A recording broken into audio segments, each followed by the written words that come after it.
Yo, still Bills, what's the deal, man? We back. I just got off the clock, man. I had a 20 stop route today. I didn't think I was gonna be done this early, but I'm done this early, man. So heading home to kick my feet up, and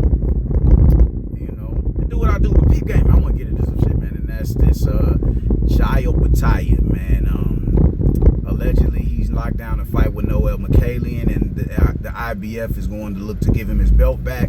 Salute to Jayo Petaia, man. I think if he beats Noel Mikaelian, he's on the pound for pound list. Even though I think he's the most dangerous as a cruiserweight, he's not on my pound for pound list. He hasn't fought the cream of the crop. Now, granted, cruiserweight is kind of talentless or whatever, man. It's kind of derelict up there. It's respectable fighters up there, but when you see these cats up there, they don't give you the wow factor like how you get with Bivol and Beterbiev at fucking light heavyweight. They don't give you the wow factor like you get with Canelo as a super middleweight, and Bud as a super middleweight, and Inoue as a super middleweight, Inoue as a super bantamweight. You don't get the wow factor that you get when you look at Shakur and Raymond Mudadaya and Abdullah Mason. The cats who are kind of on the come up. You don't get that from even Dalton Smith. You dig how deep that division is. Keyshawn Davis and Callum Smith as a light heavyweight as well. Usyk and Fury and Joshua and Caballero and Moses Itama at heavyweight. You don't get that at cruiserweight, but there are some respectable fighters at cruiserweight, man. And Noel Mikaelian is definitely one of them, man. By him and Badou Jack, that first Badou Jack fight, he really impressed me. I'm like, dang, man, you 40 years old and you still able to, cut those angles like that.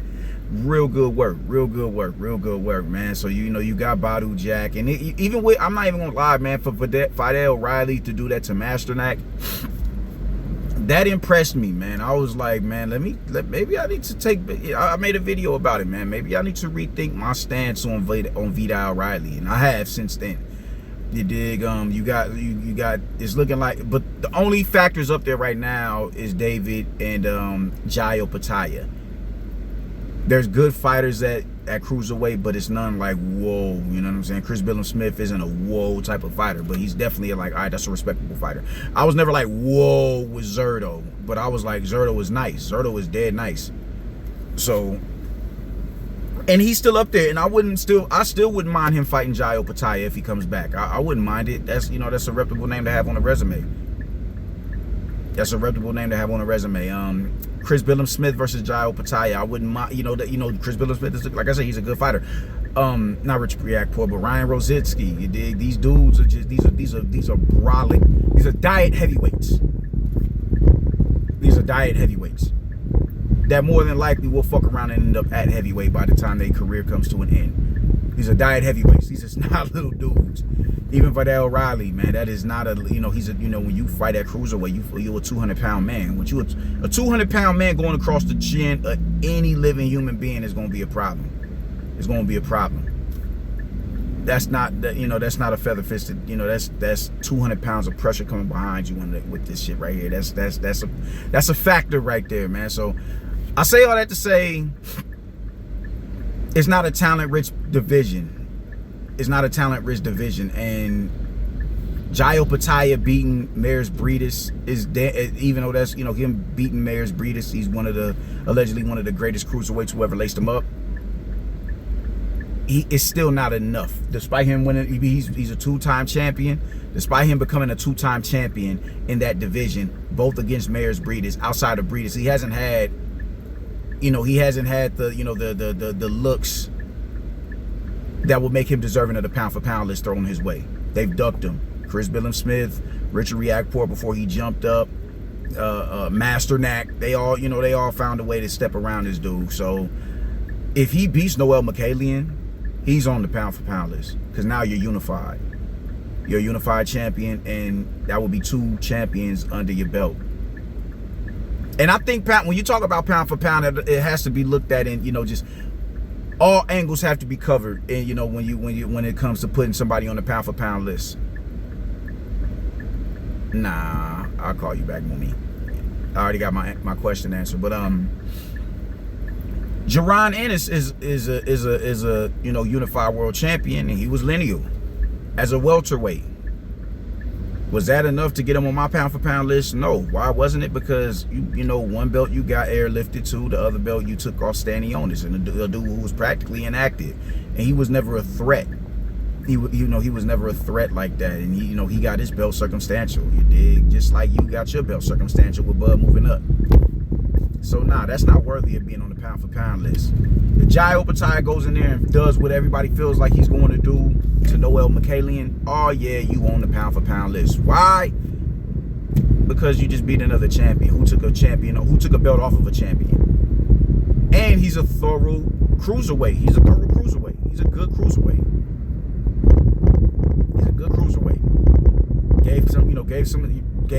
Went in there, been in there with Breedis, and a lot of people feel like he got robbed in that Breedis fight.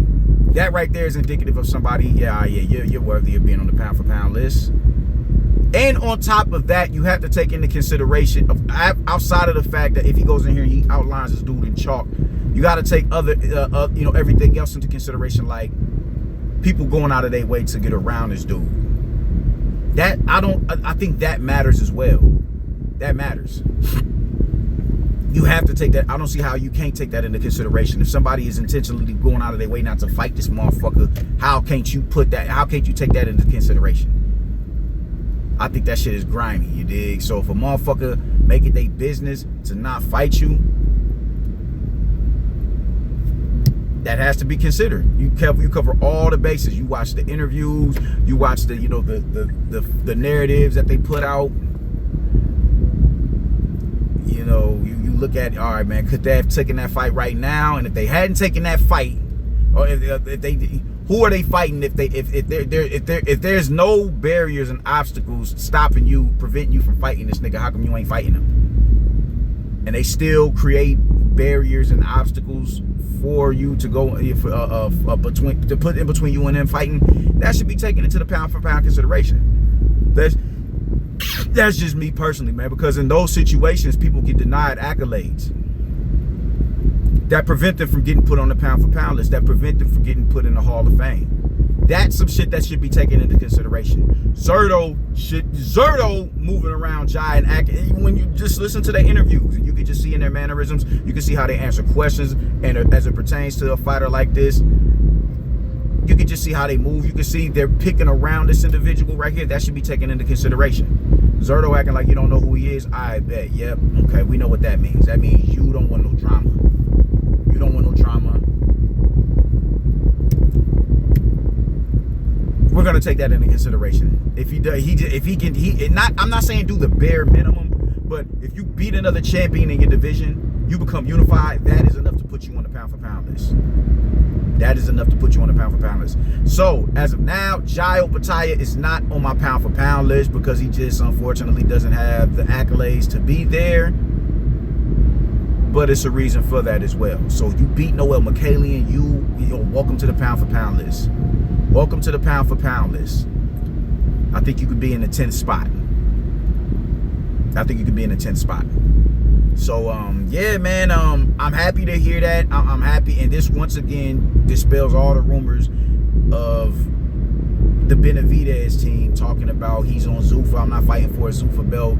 He ain't this and that and the third. For you to say that David Morrell is better than Jai Opetaia, and what happened to him just happened to him.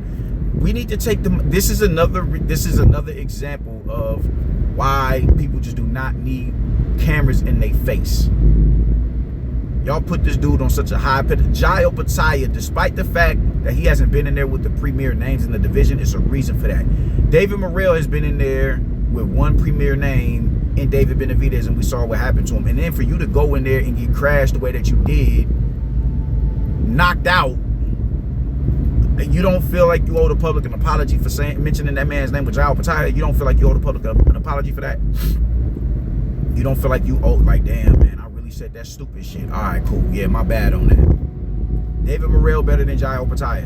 Jai Opetaia, who is performing above expectations. The dude is knocking shit the fuck out.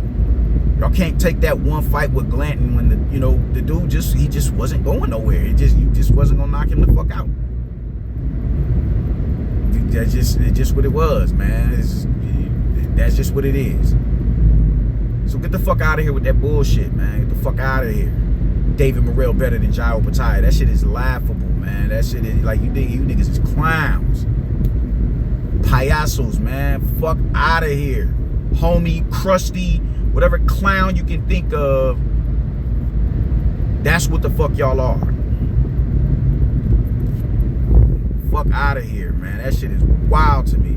That shit is wild. And even David Morrell, like if Jai Opetaia had the name similar to what David Morrell has as far as talent is concerned, then maybe maybe you could potentially put him on the pound for pound list. But I just can't get over the fact that somebody would say that he's better than Jai Opetaia. I think that shit is a crime against humanity. It's an injustice for you to say some dumb shit like that.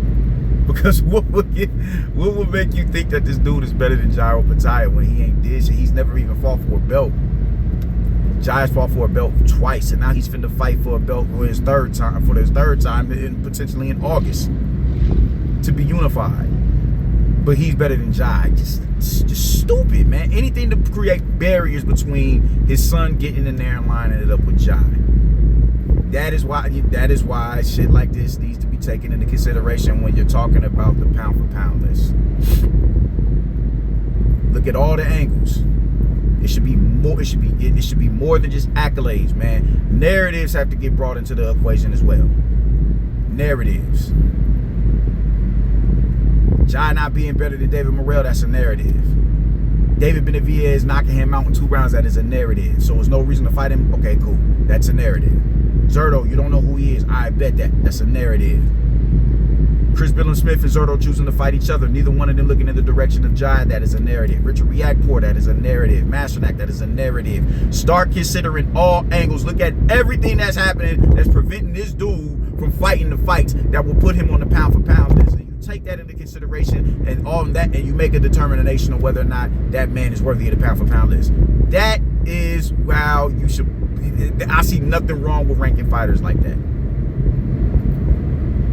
So, if Noel Mikhailian and Jai mix it up, and Jai does what everybody thinks he's going to do to him, if he does what he did to Brandon Glanton, he just refuses to go down and he becomes a unified world champion, that man is top 10 pound for pound.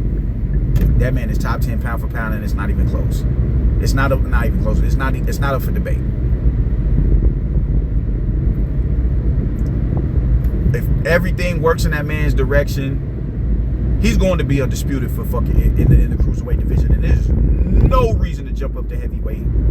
There's no reason for you to rush to heavyweight. If you can continue to comfortably, he was making the weight comfortably as an IBF champion. He was making the weight comfortably, man. There's no like Jai struggling to make the weight is not an issue anywhere in the immediate future.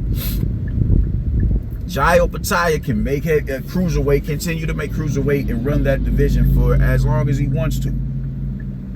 As long as he wants. Don't let nobody tell you that you can't. Don't let nobody rush you into doing some shit that you don't need to do.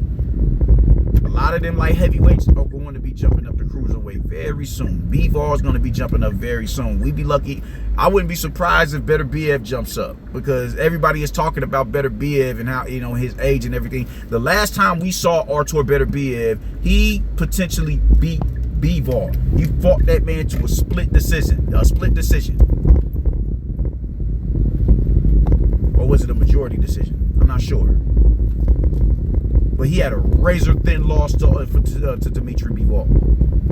That is not indicative of an old man. I'm sorry. Y'all better get the fuck out of here with that. I know.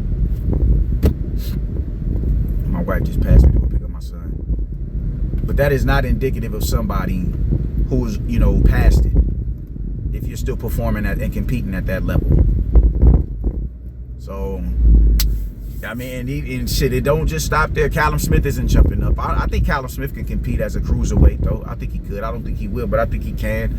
Kataev is definitely going to jump up. Morrell, you better not jump up. Ramirez, I think he's going to jump up. These are big dudes. These are beefy motherfuckers. Man. Who else is up there? Who else is at cruiserweight, man? I don't think Joshua Buatsi is going to jump up. Zach Parker ain't going to jump up.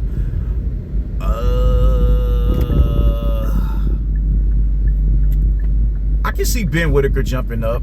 potentially, you know what I'm saying, in the next few years. I can see that happening. I can see that happening. That's a big dude.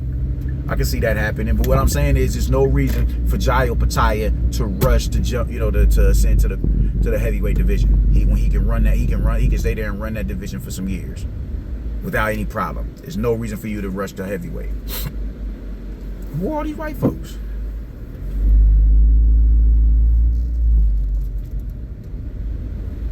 Alright, so,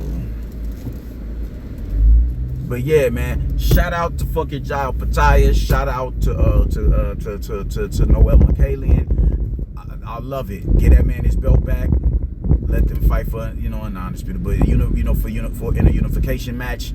Let's do the damn thing, man. And winner get Zerto. Loser get Zerto. Winner get David.